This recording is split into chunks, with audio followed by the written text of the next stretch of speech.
इयत्ता 8वीं 9वीं और 10वीं कक्षा के मेरे प्रिय छात्रों, आज हम भाषा अध्ययन में उपसर्ग और प्रत्यय इसके बारे में जानकारी लेने वाले हैं।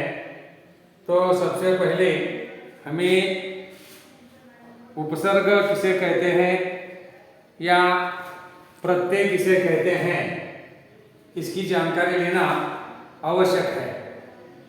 अगर इसकी जो परिभाषा है, उपसर्ग किसे कहते हैं, तो मूल शब्द के पहले लगाने वाले शब्दांश को उपसर्ग कहते हैं। मूल शब्द के पहले लगने वाले शब्द को क्या कहते हैं? उपसर्ग कहते हैं। यानी शब्द के पहले जो शब्द लगाया जाता है, उस पर शब्दांश लगाया जाता है, उसे उपसर्ग कहते हैं। जैसे कि यहाँ अन्याय शब्द है, अन्याय अन्याय शब्द, उसके बाद विजय,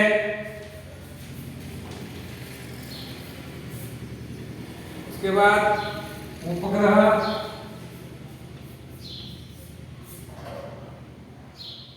लापरवाह,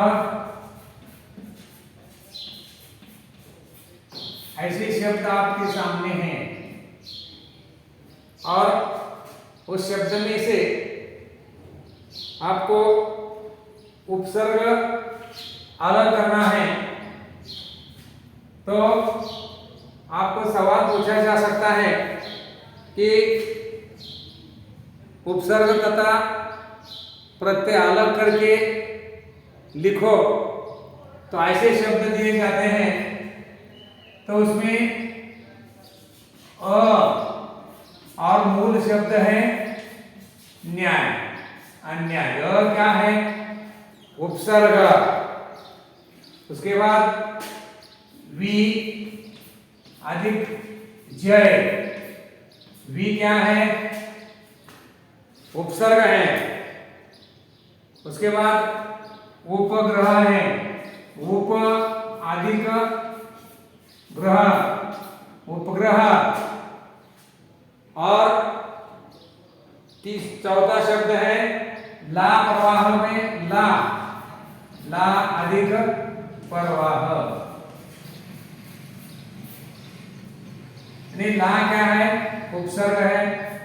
उप क्या है? उपसर्ग है। वी ये उपसर्ग है, और उनके जो मूल शब्द है न्याय, जय, ग्रह, परवाह, ये क्या है? मूल शब्द है। तो आपको सवाल पूछा जाता है कि निम्नलिखित शब्दों में से उपसर्ग तथा प्रत्यय अलग करके लिखो। तो इसी प्रकार आपको अलग करके लिखना है। ऐसे बहुत सारे शब्द हैं और कई, जैसे अज्ञान, अ उपसर्ग है, ज्ञान मूल शब्द है, आरक्षण, आ क्या है? उपसर्ग है, मूल शब्द है रक्षण, अनुग्रह, अनु क्या है? उपसर्ग है, ग्रह क्या है? मूल शब्द है, सुपुत्र, सु अधिक पुत्र, सु उपसर्ग है, पुत्र मूल शब्द है, अवगुण, अव अधिक गुण, अव क्या है? तो यह अव उपसर्ग है। ना समझ, ना अधिक समझ, ये ना क्या है? उपसर्ग है। प्रयत्न, प्र अधिक यत्न, प्रयत्न, यत्न यह मूल शब्द है, और प्र क्या है? उपसर्ग है। ऐसे बहुत सारे शब्द हैं, और उसमें आपको उसे अलग करना है। तो यहाँ आपको उपसर्ग के बारे में क्या जानकारी मिली है, और कई आप लिख सकते हैं। जैसे अज्ञान, अधिक ज्ञान, उपसर्ग है, ज्ञान मूल शब्द है। सुपुत्र, सुपुत्र, सु उपसर्ग है और पुत्र मूल शब्द है। अवगुण, अव क्या है? उपसर्ग, गुण मूल शब्द है। तो उसी प्रकार उपसर्ग किसे कहते हैं कि शब्द के पहले लगने वाले शब्दांश को उपसर्ग कहते हैं। और ऐसे उपसर्ग आपको अलग करने का एक सवाल पूछा जाता है और इसे अलग करना और मूल शब्द और उपसर्ग अलग करके लिखना है। तो इसी प्रकार लिखना है तो आप 1 अंक पा सकते हैं उसमें, हर एक में। तो उसी तरह आपको प्रत्यय भी लिखने हैं।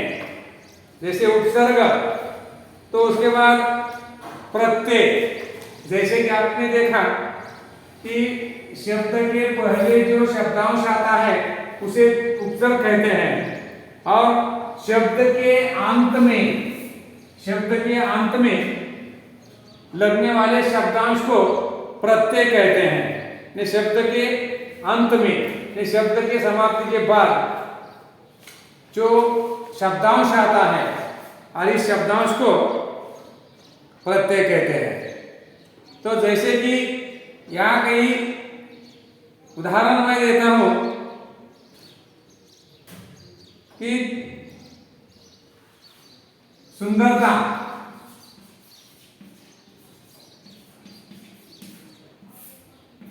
मूल शब्द है सुंदर, ता क्या है? एक प्रत्यय है। बुढ़ापा, बुढ़ापा, बूढ़ा अधिक पा, का क्या है? ये प्रत्यय है। दयालु,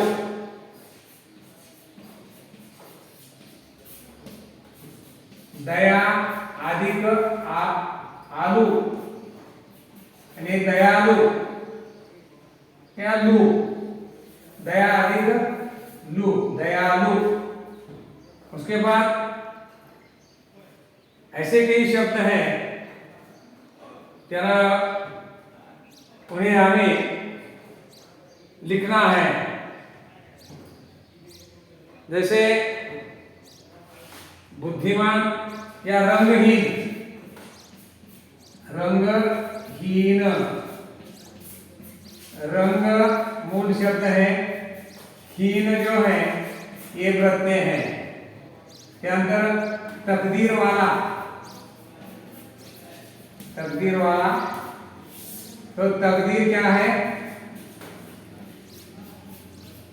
मूल शब्द है और वाला क्या है? प्रत्यय है। शब्द के अंत में आने वाले शब्दांश को प्रत्यय कहते हैं। और यही सवाल आपको 1 अंक के लिए पूछा जाता है। ये हमें याद रखना चाहिए कि ऐसे शब्दों को प्रत्यय और उपसर्ग भी कैसे होते हैं और इस प्रत्यय और उपसर्ग के बारे में हमें इसी तरह जानकारी लेना आवश्यक है। और ऐसे शब्द एक स्वाध्याय के तौर पर आपको उपसर्ग के 20 शब्द अलग करके लिखना है और प्रत्यय के 20 शब्द अलग करके लिखना है। यही आज का स्वाध्याय है। ये स्वाध्याय आप पूरा करेंगे ऐसी मैं अपेक्षा रखकर यहाँ जो आज का जो भाग है प्रत्यय और उपसर्ग, ये आपके समझ में आया होगा ऐसा समझकर, और अगर ना समझ में आया हो तो भी हमें उस समस्या जो है ये समस्या पूछे, अपनी समस्या हल करने की कोशिश करें। और इसी प्रकार आज का ये जो भाग है भाषा अध्ययन का प्रत्यय और उपसर्ग यही समाप्त करता हूँ। धन्यवाद।